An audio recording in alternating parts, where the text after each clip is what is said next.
Welcome to another episode of Movie Torture, where we watch bad movies so you don't have to. As always, with us is the one and only, the man with the tiny hands, Mr. Bubba Baby Hands Brad, and What's up? myself, the host of one of the hosts of the show, the one that makes the announcements, the Mister and only Pod/Godfather of podcasting, Jacob. And this show ain't complete without the one that we never get to meet, Mr. No TV MTD is in the crowd with us tonight. So join us as we get to talk about domestic disturbance. Is he in the crowd, Jacob? I don't see him in the chat yet. And I hope he is. I'm starting to feel a little offended. Maybe he's changing his diaper right now. We don't know. He could be. Because every time I do remember to mention him in the intro, he's not on yet. And then when I forget, he is on. And then he calls me up and he's like, Jacob never mentions me in the intro. I need intro status. And I'm like, okay, he'll do it. But then he's never here. I think he's here now, though. But before we dive into this, my friend, there's a pressing matter we have to touch on. And I think it's important we touch on it because, one, we want to be true and honest with our fans and dear to our fans. And this is weighing heavy on me, and I feel like we should bring it up here and discuss it. Events that took place here. Okay. And I'm doing this because I love you, Brad, and you're a good pal. Thank you. I'm the representative of Baby Hands, so yes, it's fine. But we have to address of your mishap of wearing lady clothes. Okay, first off, listeners, I don't wear ladies' clothes. I'm not transing. I'm a frequent visitor to the Goodwill, and I bought what looked like a really cool H&M jacket. Now, if you know H&M, it's very metrosexual. You can go either way. It is. And I'm like, man, this is $12. I'm buying this baby. So on Sunday, I wore it to church. MTD says I haven't heard about this. I'm in my office talking to Jacob, and I noticed the zipper is on the left side of the jacket. So I start to worry. Have I been wearing a female jacket this morning while talking to people at church? Jacob then says, what do you tell me I'm wearing, Jacob? I said you're wearing a lady coat. I'm wearing a lady coat. Why you walk around in a lady coat? But so then we start searching for any validation on the tags. Now, let me tell you, I don't think I've ever dug and researched something so hard in my life of trying to figure out if this is a man coat or a lady coat. There was no stops. The internet was coming out. AI, whatever we could get access to was helping us determine if Brad was wearing a lady jacket. I had Jacob holding my jacket while I'm snapping a photo to then try to put in Google search to pop up. Nothing was working. It was popping up the wrong jackets, which was irritating. So then we have a woman walk in. She catches us doing this. She does. And I'm like, I might be wearing a woman's jacket. And she's like, okay, that's weird, but okay. MTD says, when in doubt, don't. He's probably right about that. But to my pleasure, on the button, what does it say, Jacob? It does say men's on the button. Okay. It says men. But, however, can we take that at face value nowadays? I'm just saying. But why is the zipper on the left? Every man knows you zip from the right. Correct. You don't zip from the left. Universally, women zip from. So also, the shoulder pads were a dead giveaway. So I was probably like 12 or 13, and one of my cuckoo aunts gave me a Christmas gift. It was a lady jacket. MTD. No. One of my aunts gave me a corduroy shirt. And this was back when corduroy was legit cool. Like the thing. It was the thing. I came home, it was purple. That was the first problem with this corduroy. But me, little Brad, baby hands Brad, I'm grateful for a gift. I was a preach. I'm like, hey, I got a shirt. I start putting it on, and I'm like, hey, MTD, why are the buttons on the wrong side? This is throwing me off. Like, and MTD's like, oh, that's a lady's shirt. That's probably a 10 wore it. Probably a 10. And I was given a lady's shirt for Christmas when I was like 12. So I'm concerned now because we're seeing a pattern. Yeah, I keep getting lady stuff. I don't know. I thought the jacket looked cool. You know what? I rocked it on stage. I would rock it again. It's not a bad jacket. But I kept thinking, is there a man in the crowd right now wondering why the zipper placement is on the left? Besides you, Jacob. He said, please don't. MTD, what would you do if your one and only boy, Brad, shows up to visit you wearing this jacket?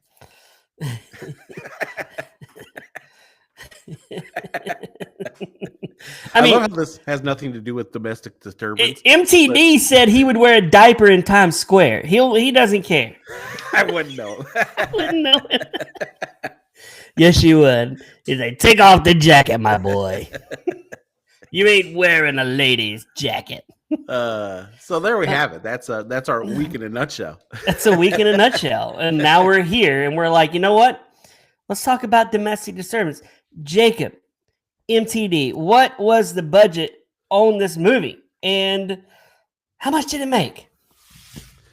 Right. The interesting thing, while he's looking that up, that I thought about this movie is like, this is Vince Vaughn in a serious role, which did not expect to see him in or know him for. Wait, this movie made $75 million or cost 70. How in the Lord did this made for TV Lifetime movie cost 75? The ladies that love on the pod should do this movie because this is a Lifetime movie. Well, who's big in it? The only person that's big in it is John Travolta. He's kind of on his way out. Vaughn is nobody at this point. He's kind of coming into his own shortly. And the fiance in Fokker. Right. She's in Meet the Parents. And Steve Buscemi, I like him. I got breast. Can you milk me, Greg? Yeah. I got breast. Can you milk me, Greg? Jinxie's a cat Fokker. She can't flush the toilet. But Vince Vaughn's a nobody. $75 million is a lot of money for this movie. Yeah, Vince Vaughn, Jacob and I had this conversation a couple of days ago. Vince Vaughn had not even hit old school yet. So I don't understand what they spent. Was Travolta paid $20 million for this movie? Well, who was the other guy was pretty famous at that point. Who was the friend? Steve Buscemi? No. Yeah. He wasn't that famous, right? I mean, he was well known. Was this before Armageddon? Or after? After. So he was known for Armageddon. I'm looking it up here. And Armageddon, Billy Madison, like he did some pretty. Holy what? Travolta's salary for this movie was $20 million. That's insane. This was part of a deal when his career was at the high point, following the success of A General's Daughter. Yeah, 20 million. 20 because it was 98. No, this was 2001. Oh, it was 2001, but still. No, this is 2000. Yeah, it's 2001. Interesting fact about this movie, though. This movie came out in November 2001. Wasn't released on VHS until September of 2002. Oh. Do you think there was a little boy going, oh, man, I can't wait for that domestic disturbance to hit VHS. I've been waiting on this, man. I didn't go to the movies. I was like, I got to see Travolta, man. Do you think that was happening? Was anybody clamoring at the Blockbuster? And, you have that pencil, you got that dork that's like putting the movies out, and you're hoping he puts one behind domestic disturbance. Was there a kid going, are we getting any disturbances in? I need this movie bad, man. I thought you were just describing your real life. That wasn't Right me. I was like, I did see Yeah, this movie. I did like going to the video store like every day if I could when I was a kid. But Hey, back in the day, Blockbuster, man, you just went in there with no expectations. You got to peruse the aisles, but like, hey, this cover catches my fancy, and boom, you went and watched a movie. like I was a movie fiend because this is how bad I wanted to watch movies.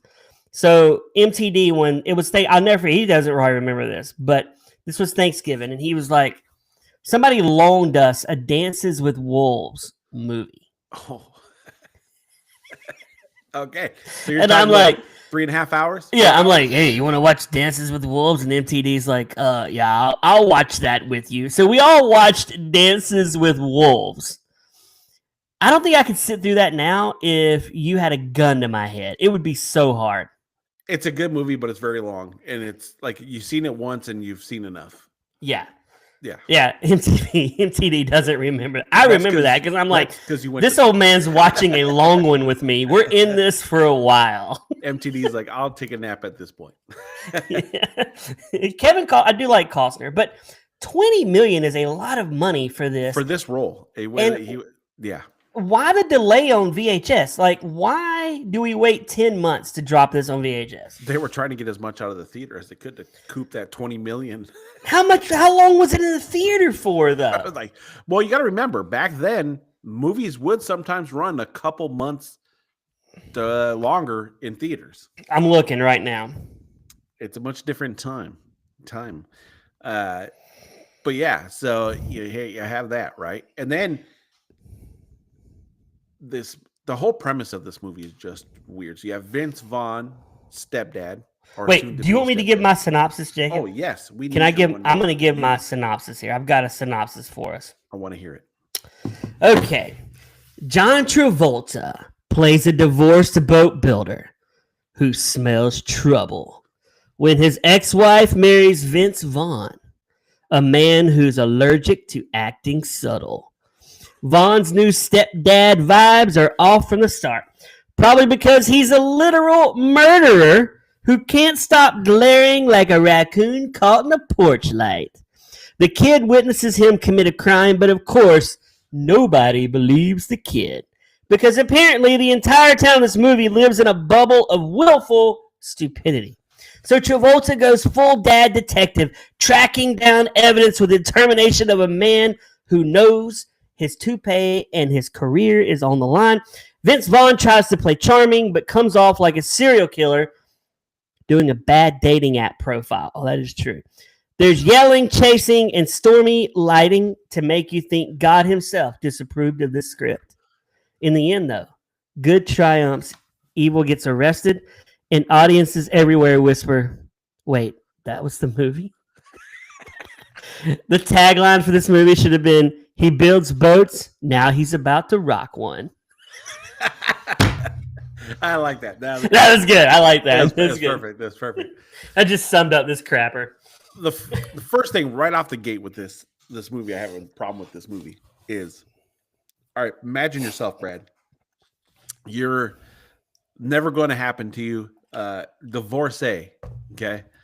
And Kristen meets another feller, okay? Yes. And she's like, Brad, I want him to interact with Max and get along with Max. So can you please bring him along with your activities to help him bond with your son and get along? I'd be like, no.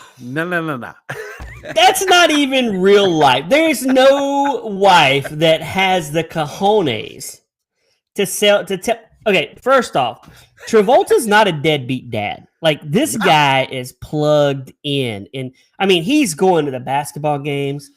He's doing it. Like, his son loves him dearly in this. Like, you can tell the love is there. Yes. His son worships him. Why would he be like, yeah, I'm going to make sure he likes Vince Vaughn? Like, there's no way. I'm trying to make Vince Vaughn look like the biggest tool bag around. Yeah, absolutely. Like, not happening. And then we take it one notch further. Okay. If that wasn't enough, now he's got to go to his ex-wife's wedding to watch her get married to another dude. Jacob, now, you know, when I watched this movie, I was thinking of you in That's fair. a lot of That's ways. fair. What would it take for you to go to your ex-wife's wedding? Cool. Man, a lot.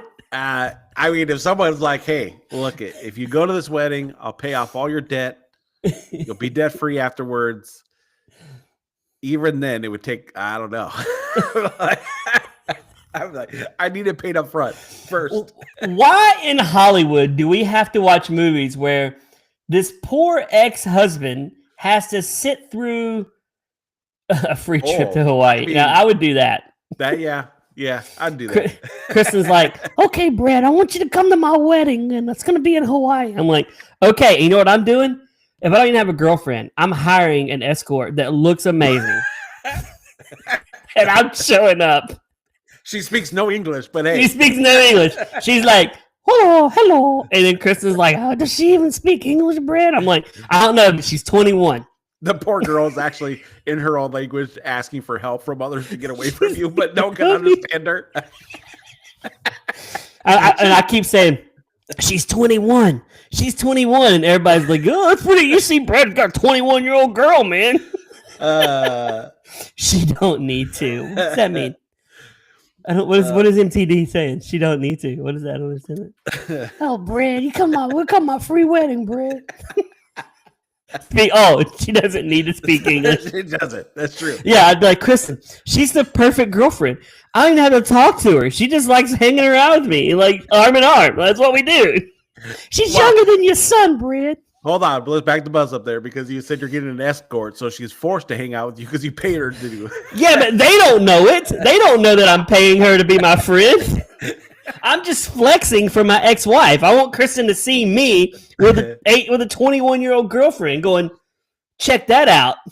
And it is funny though that's the way this movie starts and the way that the producers thought this would be a good hook in to make such an unrealistic story right off the gate of dad trying to get a stepdad to enjoy and love his son and then go to his ex-wife's wedding. Well, it also starts with John Travolta polishing a boat.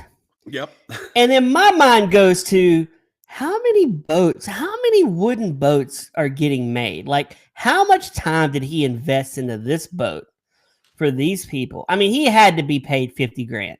Yeah, well, not necessarily, because if you remember, the lady kind of scolds him because he sold it for super cheap. And she goes, if you keep doing this, we're not going to be in business anymore.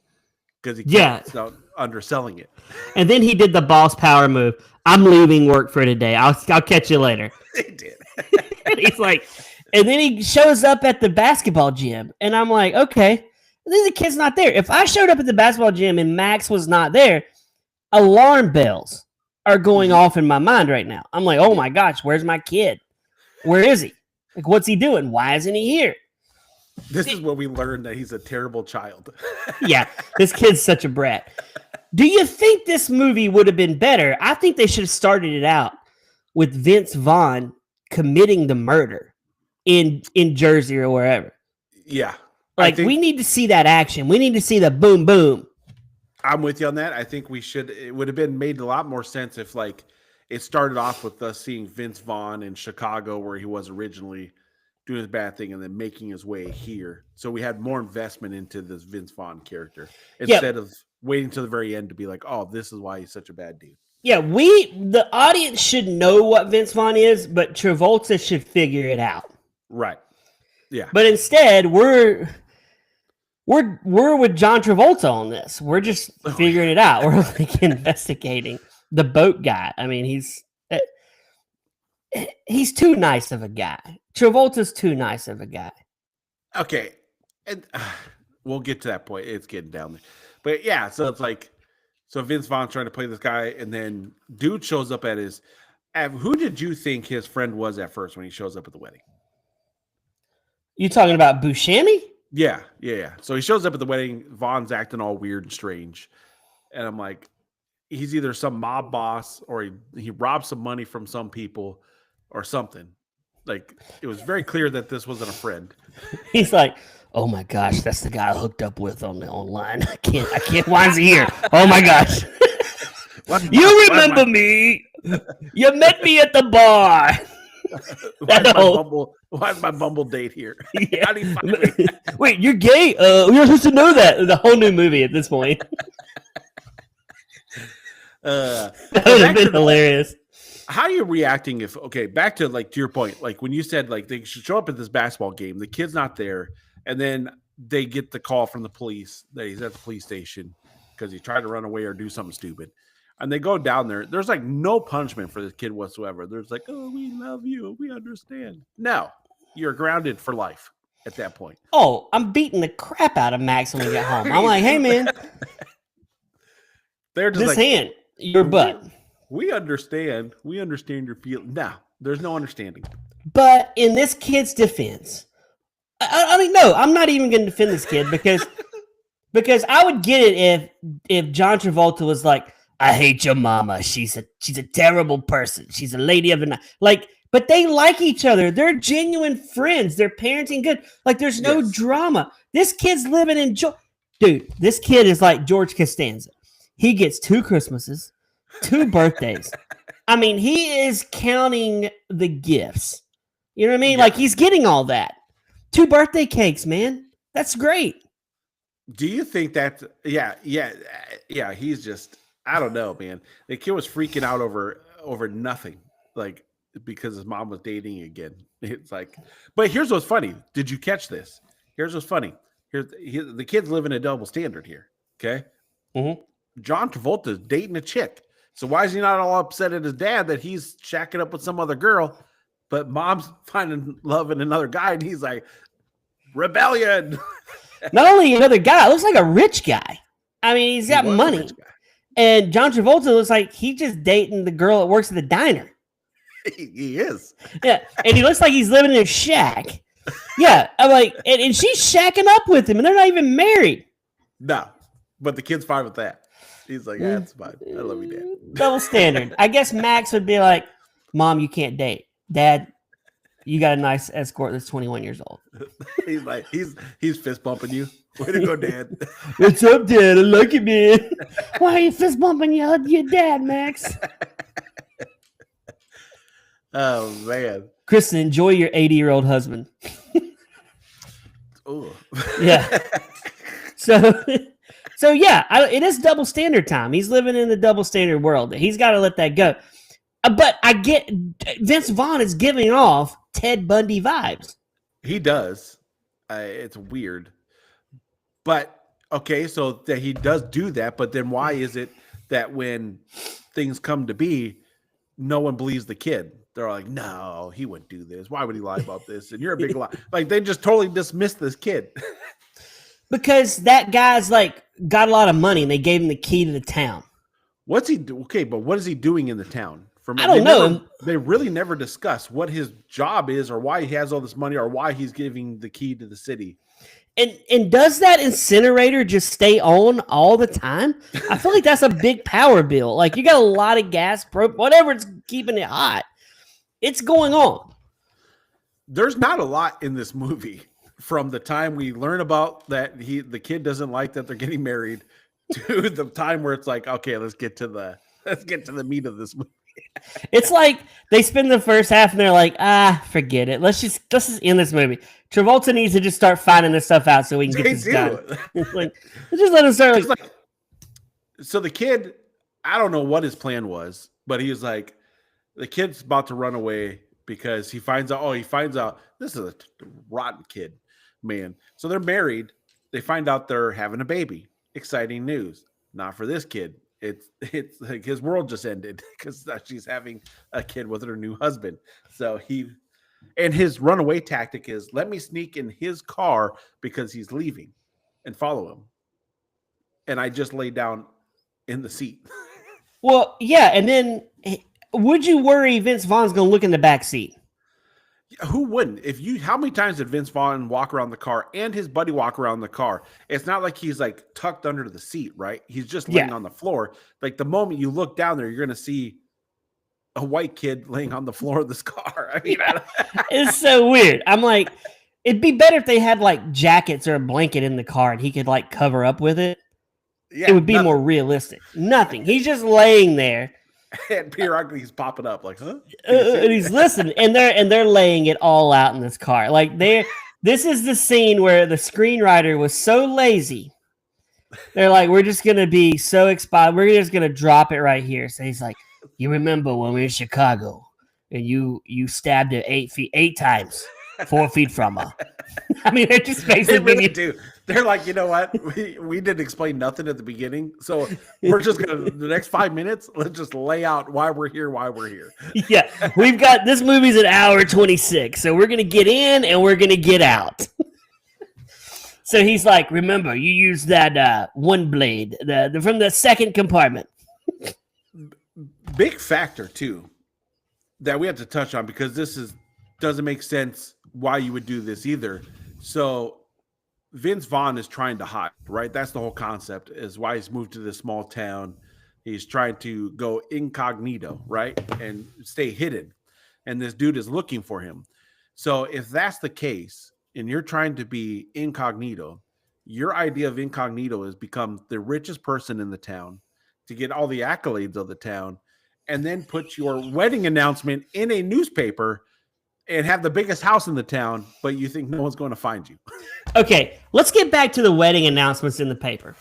MTD, we used to get the newspaper when I was growing up. And I would always, on Sundays, that's when you saw the wedding announcements. Was that really a thing? It was such MTD. Talk about that on your, type in to Jacob. Like you would be like, oh, I didn't realize Jacob was getting married. And you'll see your photo, you're like, with your bride.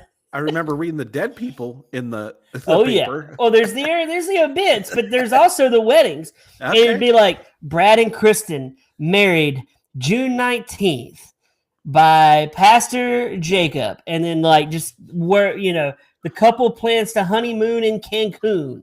That's right. I do. Now you mentioned, I do remember that because you remember during that time frame, that's when like the news started coming out, like with safety tips of like stop posting your wedding things in newspapers because burglars would just read to see that you're on your honeymoon and out of town, and they would come rob your house. Yeah, you're like basically going, hey guys, I'm out of town. If you want to come get my 28-inch television, by all means, it's yours. MTD still looks at obits today. I guarantee it. I guarantee it. MTD. Do you check out the obituaries daily? I do. I do. Did you and Kristen put your wedding announcement in a newspaper? No, we did not. I think it costs money. I'm a cheap. But MTD, do you also look at lockup in your local town? You will when you get older. Do you look at the lockup in your town too, where it shows mugshots of every day? I knew it.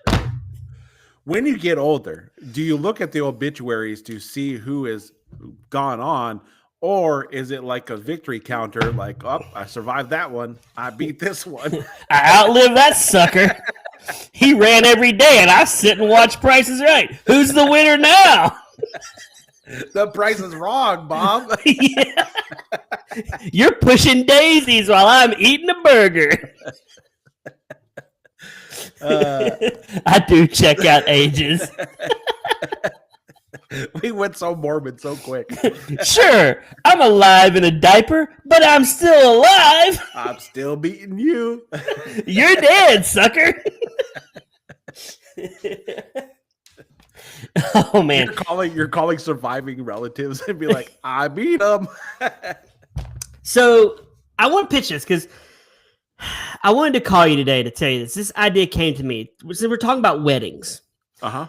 I have an idea. MTD, I want you to listen to this. Of a movie. No, a TV show. There's a TV show.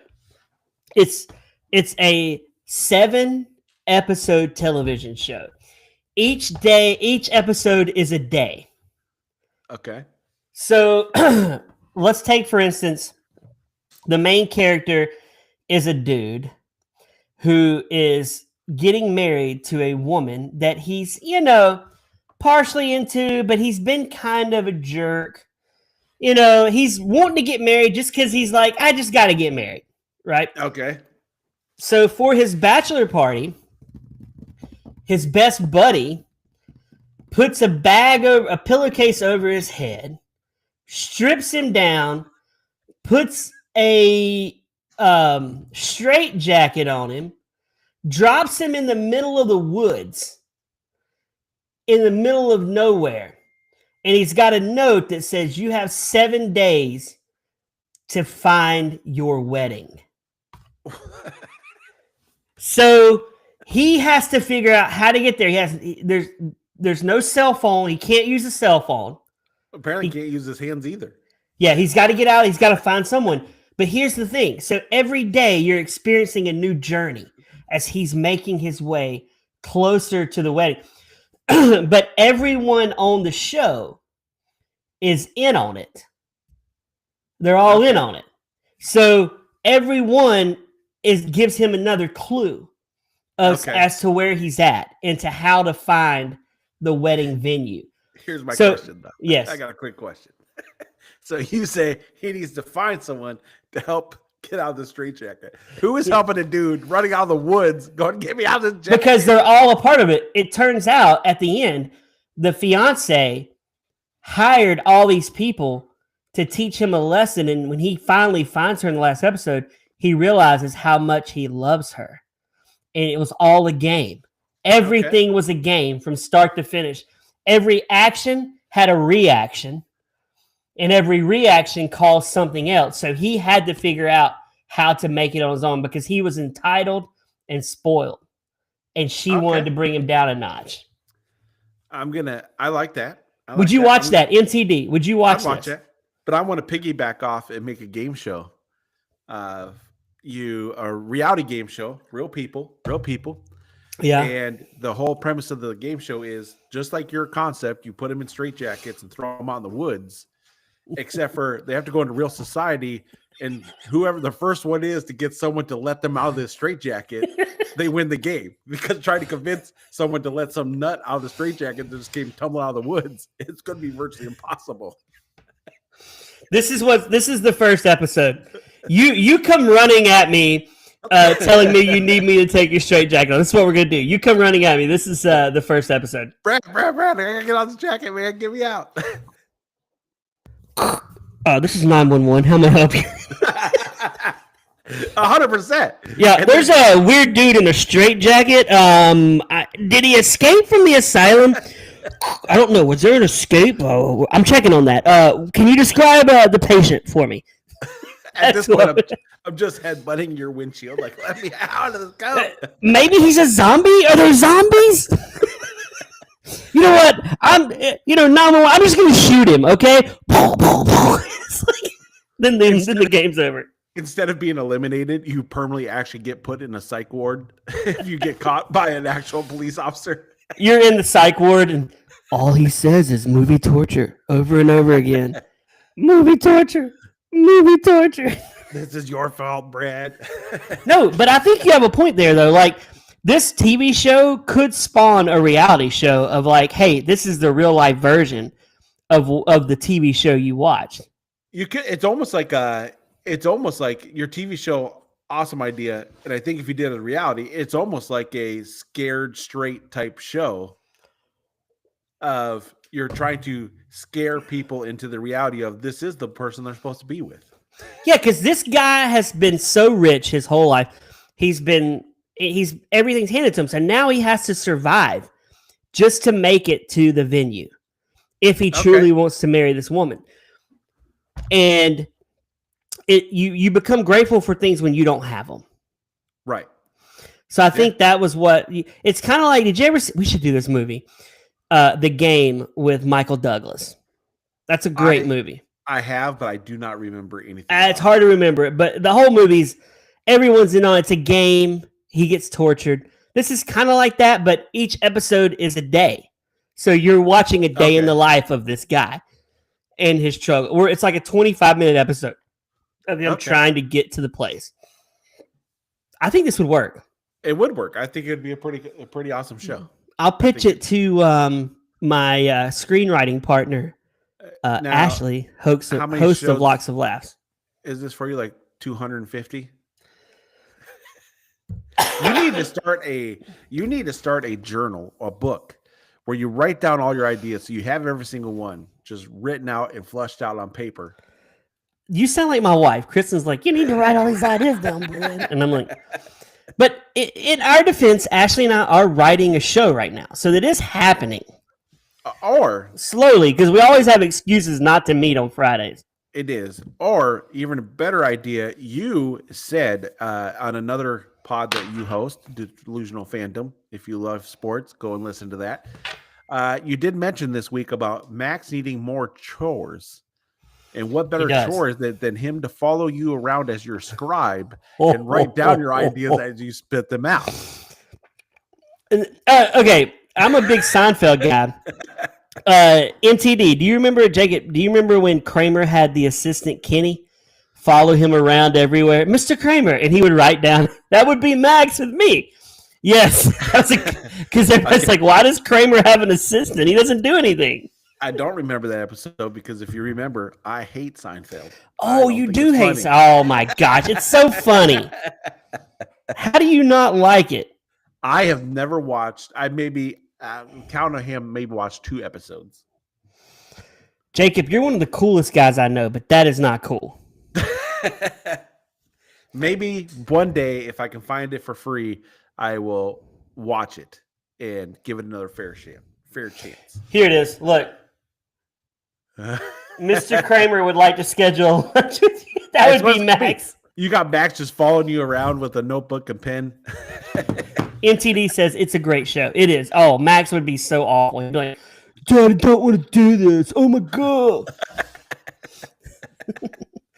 Pooping. Pooping. Dad just farted. Oh, that's 100% what would be happening. Yes, it would be. Dad just made a toot. Funniest thing about Delusional Fandom listeners. Like Curb, yes. Well, if you like Curb, you should like Seinfeld. Curb's better, though. It's better. Funny thing about Delusional Fandom that the fans don't get to see. When we log off and we stop recording, it's me, Jonathan, and Max just shooting the breeze. Yeah, we take our shirts off. Last night, our host, I consider Jonathan the main host of the show. He literally gets up, stands on his chair, turns his butt to the camera, and goes, he ripped the biggest fart on Max and I. All we saw was his butt in the camera and a big fart. I'm like, on that note, I'm leaving. And I just logged off. But here's the problem. We don't have proof of this. Yeah, because it's not recorded. But he definitely did it. If we brought Max on right now, Max would say, yeah, he definitely ripped tail on us. So where are we in this movie, by the way? We're basically at the point. So he gets in the car with them. He's supposed to be going to take his friend to go get the money that he owes him. And he's like, oh, don't worry. It's just right over here. And then he stabs him with the smallest little like ice pick thing in the world. But that was like an instant kill shot of this little tap to the back with this thing and dude was dead instantly. There was no blood either. Okay, I'm glad you brought that up because that bugged me the whole time during that. I'm like, there's not a drip of blood anywhere. So what are you wiping down? He's all wiping down the seat. There's like no blood stain whatsoever. Dude, I've scratched my arm, a little scratch from like picking a scab, and it won't stop bleeding. I'm like, oh my gosh, I'm bleeding like like how did this guy get stabbed to death? And there's no blood. I do want to say that. I want to get back to the wedding. This guy shows up, and the screenwriter is not very subtle. I mean, this guy shows up, and you know he's bad news from the beginning. Yeah. He's like, hey, I'm going to get me a prostitute. I'm going to be where are the ladies of the nights? I need them. Like, he's so not subtle. And when he dies, you're just like, and then they're like, he checks out of the hotel, which is another, like, he's about to check out of the movie at this point. Right. You're 100% correct. They left no mystery whatsoever. You're like, as soon as you see him step into the scene, you're like, okay, him and Vaughn have a history. It ain't good, and we're about to see things go down. The screenwriter could have been a little more creative and been like, you know what? We could have his friend Steve Buscemi working undercover for the FBI to bust Vince Vaughn. Yeah. There could have been that, and then there could have been I don't know. But then he puts But- him in the incinerator, which But that's the problem, right? They couldn't play that way because they have to have the kill. Otherwise, this whole kid story doesn't make sense, right? And number two, how does he have access to this incinerator? Number one, that's his business. That's his job, right? I think that's where he works. I don't think it is though. I think he sells real estate. I don't know what the crap he does. I don't either. I don't think it's laying brick or He's an making brick. importer exporter. So you're telling me this guy just is like, you know what? I'm gonna walk in this brick place, and I hope the incinerator's on. It may not be, but I've heard it stays on. Exactly. And he knows how to run it perfectly. And then they're like, he gets cooked, right? Like extra crispy. And apparently, this is the world's strongest incinerator ever because they're like, oh, we searched the incinerator. There's not an ounce of anything about someone's body being in there. That ain't happening. No, there's gonna be bone fragments. There's gonna be something. I mean, Yes. MTD. Do you think a guy could be in a furnace and not leave something in there? It's got to be something, because if that's the case, perfect murder. Throw your person you're murdering in an incinerator. Right. But even in this is morbid, but even in a cremation, they kind of have to sift you out to get all the to get all your stuff that didn't go. Wouldn't there be body ashes in there or something? Ashes, bone, all kinds. Yes. Bone fragment does not always disintegrate. Burn. Correct. Okay. Plot hole. It was such a stupid, like, he's like, no blood. Like, you want to see some blood. He throws him in there. Kid sees it. Nobody believes. I don't understand why nobody believes this kid, by the way. One of the stupidest scenes in this movie, though, is when they're at there, right? The kid has every opportunity just to stand still, run away, do whatever. But no, he's going to stick around because, you know, we got to do that in the movie. But then he opens the back door and escapes out the back door and leaves it open. And then Vince Vaughn is like, did someone open my back door after I shut it? And it's like, come on, this is lazy writing. Right? Oh now. my gosh. This is so lazy. I feel like Movie Torture could buy the property of Domestic Disturbance, and we could turn this into a remake that's pretty amazing. Oh, absolutely. Without breaking a sweat. This is what do you think Travolta? I mean, I know why Travolta did this. There's 20 million reasons why John Travolta did this movie. Yeah, I was gonna say because he got paid. Wonder what Vince Vaughn's paycheck was. I'm gonna look. But then, so no one believes the kid. They search everything and they're not there. The dad at first, Mr. Travolta, does not believe the kid. But then has an epiphany somewhere. It was like, oh, you know what? I do believe my kid because my kid never lies to me. It doesn't say what his salary was, but you know, if Max came to me and he said, "Dad, Mom's new husband killed a man," I would be like, I knew he was crazy. First off, The way you were saying that sounds like you're about to bust out in Queen. Mama, Mama, just do do do do.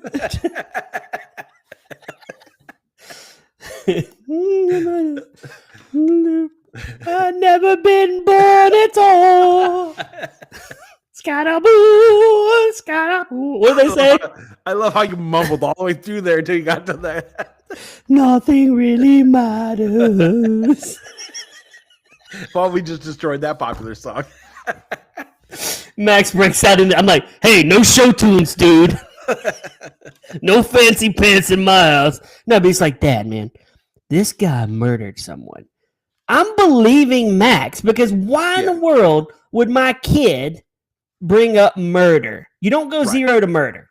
Correct. There's in between somewhere. Yeah. If he's coming back and he's like, Dad, he's beating me. Okay.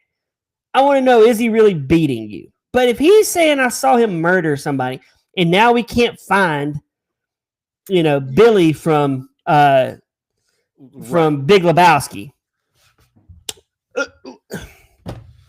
Something's up with that. And then this is where we get to the good stuff. The meat and potatoes. Is there good stuff in this movie? I'm like, really?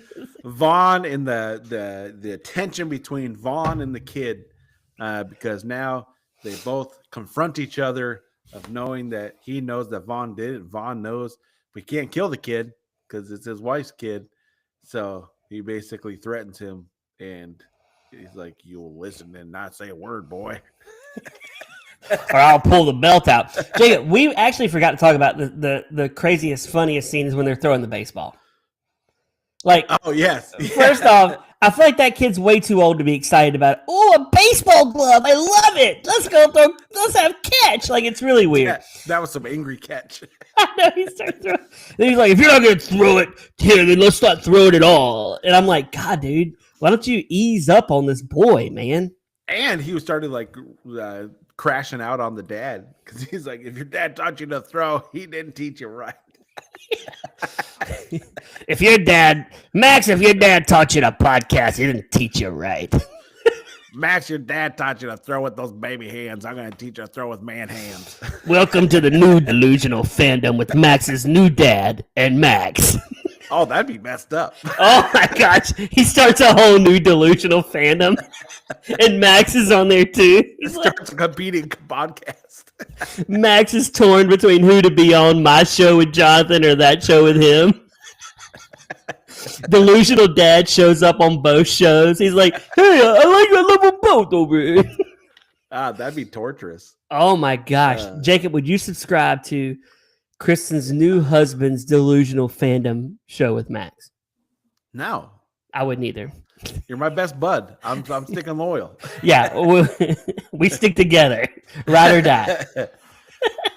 But yeah, the ending of this movie was honestly the part up until we figured out who Vaughn was actually not terrible until we got to this end part where they finally everything comes guard. Travolta knows what happened. He knows he did it.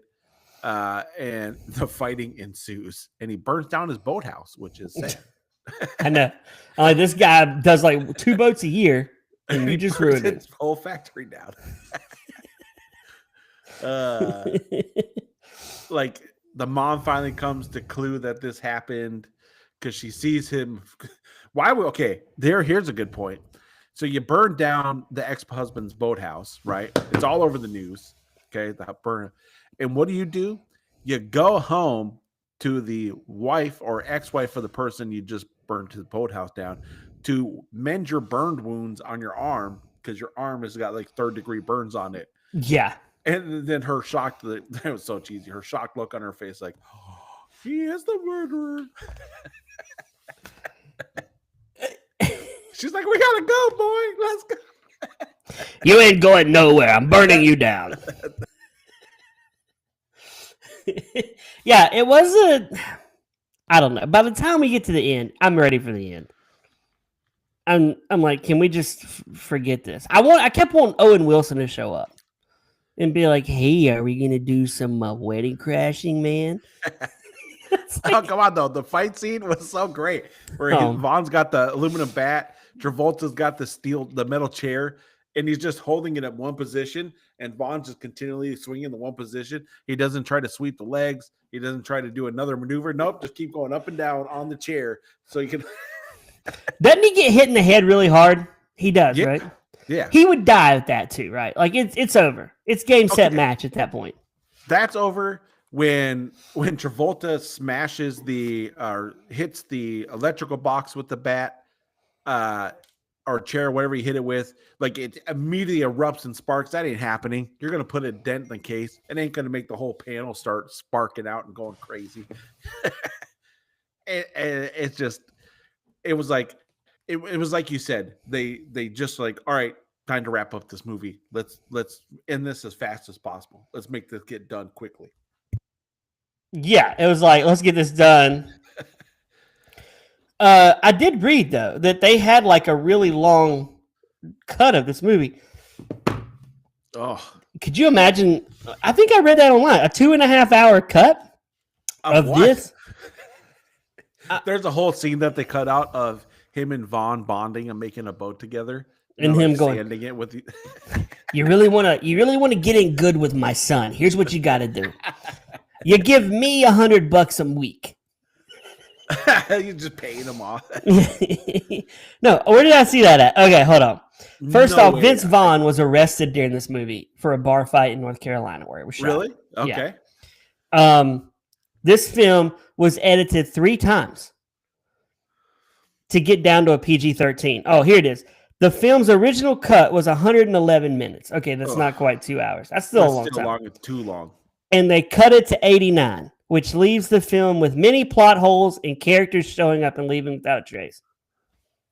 So basically, they made this longer version, just came in and started hacking it, but not filling it back in, and then you're left with what you got. Yeah. What were they putting into it that was so make it rated R? Like they had to get it down to a PG-13. They did drop an F-bomb in this movie.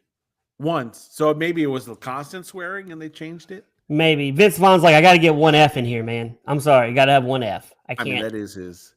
The best would have been if he would have said earmuffs. Earmuffs. Remember he did that in Old School? He'd tell the kid to earmuff every time he dropped an F-bomb. And basically this thriller, psycho thriller of a movie ends with Vaughn getting himself electrocuted, but not dead, and gets arrested and goes to jail. And the mom and dad going, I'm so sorry, son, for not believing you. I read something else that blew my mind too. Speaking of the death. Hold on, I want to find it because this was funny to me. Because Vaughn does not die. He's alive. He didn't die? Did he die? Oh, he died. He was dead. Oh, was he dead? Okay. He died. John Travolta said he had an idea for an extra step in the end where after Vince Vaughn was electrocuted, he played dead for a few seconds, then bolted up. Now much stronger. I mean, now we're into like Superman kind of deal here. Was he Electro? That would have saved this movie. From the electricity, and then they fought again. Vaughn gets up. He's like, I'm Electro Man. He has like... That would have been hilarious. They should have done that. Hey. You know what movie? You know what movie I've never seen that we should do? What's Shocker. That? I don't think I've ever heard of it. Oh my gosh, it's a Wes Craven movie. Is it? Yeah, hold on. I'm gonna tell you what it's called. We should do this movie. It's a psychotic serial killer is finally caught thanks to a high school football player who has a strange connection to the killer. Right before getting executed, he performs a demonic ritual and uses electricity to bring him back from the dead. The poster is amazing, by the way.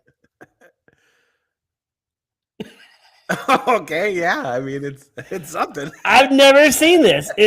On October 2nd, mass murderer Horace Pinker. What a name for him. What a horrible name. Why don't we call him Danny Turner? Nope. Horace Pinker. Was put to death. Now he's really mad. Like what? Starring really John Tesh, is it? Starring Peter Berg.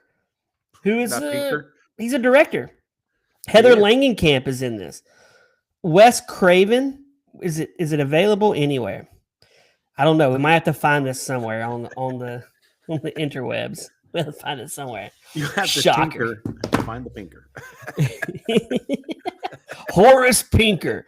He sounds like an old man in Driving Miss Daisy. Call old Horace up. He'll drive you.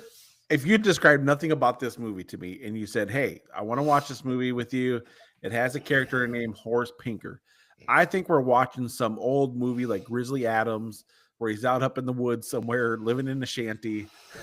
Yeah, not Shocker. Wes Craven's Shocker. Oh, man. Wes Craven, is he one of the most overrated directors? Oh, 100% yes. Yeah, like he's overrated. He's got maybe 3 solid movies on his list, and the rest are like, they're okay. But he gets credited for all these great movies. They call him the master of horror. No. I would say John Carpenter better. Yeah. That's what I would say. I like how we just went into... Jacob, any bad reviews for this movie? Any bad reviews? There's got to be. Any bad reviews for John Travolta's wig? I feel like this particular review hit hard with me because I felt like me and you could have wrote this and probably do write it a lot. It said, I knew this would be dreadful, and yet I still watched it. What's wrong with me? I couldn't look away.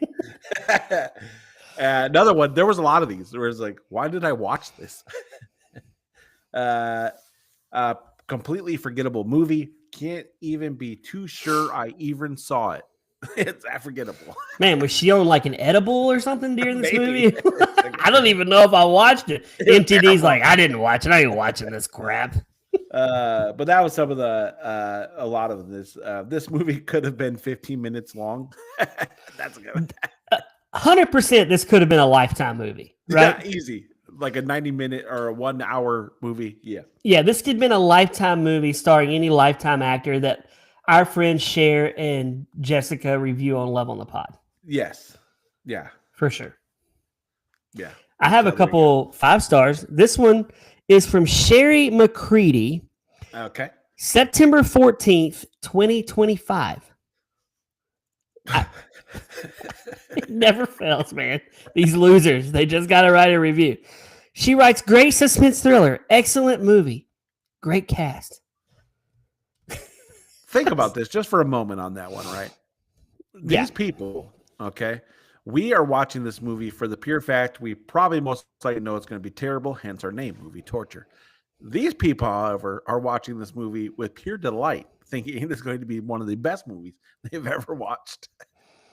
Yeah, I mean, a Rocky Mountain Region writes 5 stars, one of my all-time favorite movies. Really, out of all cinema movies that have been put out, this is like top 4, top 3. This one right here, Indaya Muhammad writes 5 stars. If you like action and drama and suspense, this is the movie to see. I like John Travolta's role as a divorced father and display of loyalty and a strong bond to his son. Not the ending. Paul writes, not the ending I expected. What? You knew Vince Vaughn was dead meat in the beginning, right? 100%. This movie would be way better if Vince Vaughn electrocuted Travolta and still lived on with her. The movie spelled that out for you, what was going to happen. They made sure you understood what was happening. They didn't act it out. They just told you. They're like, we're going to do some talking here. And, we're going to let you know what's going on here. I would rather watch John Travolta in Hairspray than see him in this again. I would probably rather watch John Travolta in that Gotti movie or... Oh, Gotti. Yeah, I forgot. I've never seen it. It looks stupid. I'm 50-50 on Travolta movies. Some of them I like, some of them I don't. Yeah. He's another one. Like, he's got a lot of fame for an actor that really hasn't, in my mind, played in any really huge movies that are like absolute like stoppers. Like, boom movies. Yeah. Well, Jacob, movie torture, movie gold. This one, torture. It was garbage. Yeah. I couldn't end fast enough. Yeah, I'm going to say torture myself. I didn't like it, but I'm going to ask you. Last week's episode was Look Who's Talking. We've had 2 consecutive weeks with the Travolta. Yes. I like the Travolta and Look Who's Talking way better than 100%. Travolta. And that was gold. And he actually acted in that one. I mean, it was pretty decent. I think he's funny. I think he's better and he's funny. He can be funny. So, but here's the problem, right? He can do funny, but he does do better at serious. Like Face Off, he was really good in that. That's more of a serious role. But he was good in Wild Hogs. And he was good in Wild Hogs. But Vaughn, on the other hand, cannot do serious. He is a comedian actor, period. Like, he's hard to take seriously. 100%. But on the flip side, I feel like Adam Sandler can do serious and you enjoy it. Yes. Yeah. The whole time I was waiting for Vaughn to be like, "You're my boy, Blue." And then Blue comes running out. It must. Baby wants, baby gets. Baby wants, baby gets. And he just real talk fast and like he's. Yeah, I don't know. I think that was one big problem with this movie. It was hard to take Vaughn serious. This was torture, and I want to see before we close. I want to start doing this segment when we do these older movies. I was thinking about this actually just now.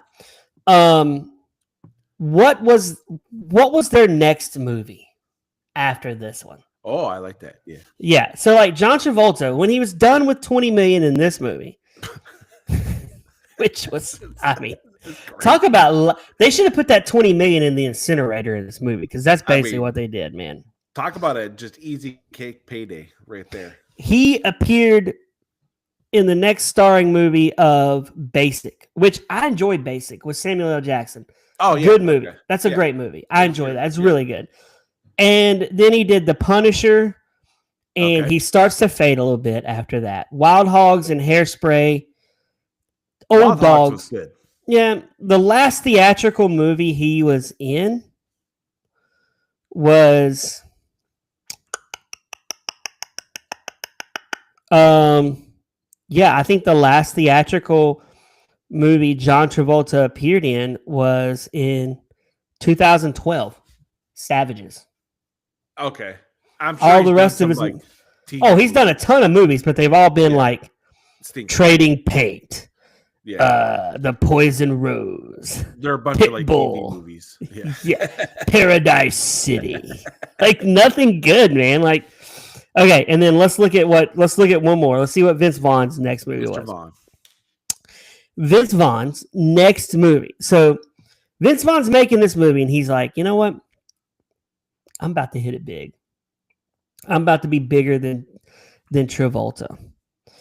His next movie was Old School, which was good.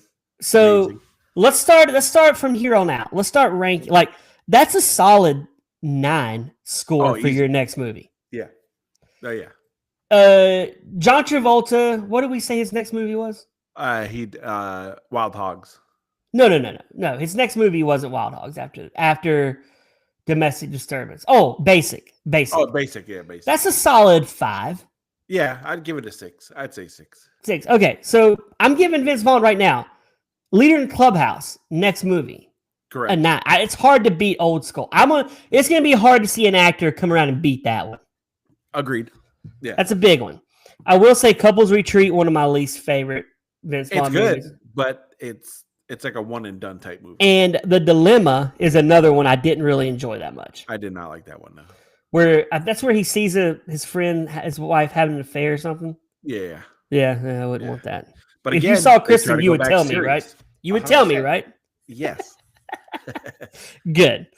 Oh man, what an episode! I loved it. Oh man, we learned a lot today. Baby Hands Brad is wears lady clothes. MTD says, "Hey Brad, lose the jacket." You know what? I'm wearing the jacket next episode. I'm gonna have it on just for you, MTD. I appreciate MTD so much that the fact that we went an hour talking and he was waiting to scold you about your lady cup. He's like, you know what? We're not hanging out anymore. Okay, I'll be back next episode. I promise. Hey, for MTD, the legend, for Jacob, my name is Brad. We will see you next week on Movie Torture.